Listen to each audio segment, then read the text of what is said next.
الجنيه المصري ينخفض أمام الدولار الأمريكي ليصل إلى 47 جنيه و30 قرش للشراء في البنك المركزي المصري. بسم الله الرحمن الرحيم، أهلا بكم في قناتكم بتقدم لكم أحدث أخبار الاقتصاد وأسعار العملات أول بأول. النهاردة هنشوف مع بعض آخر التحديثات لسعر الدولار في مصر، واللي بدأت تعاملات الصبح بارتفاع جديد وسط حركة واضحة في السوق.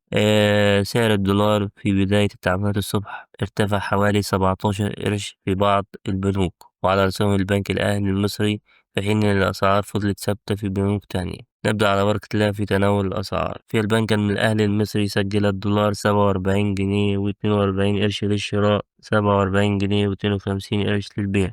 في البنك المركزي المصري سجل الدولار 47 جنيه و30 قرش للشراء، 47 جنيه و44 قرش للبيع. أما في بنك مصر سجل الدولار 47 جنيه و31 قرش للشراء، 47 جنيه و41 قرش للبيع. كذلك بنك الإسكندرية نفس السعر. أما في بنك CIB سجل الدولار 47 جنيه و31 قرش للشراء، 47 جنيه و41 قرش للبيع. أتمنى يا رب أكون فدتكم. ما تنسوش تدعمونا بلايك وتشتركوا في القناة عشان يوصل لكم كل جديد. سلام.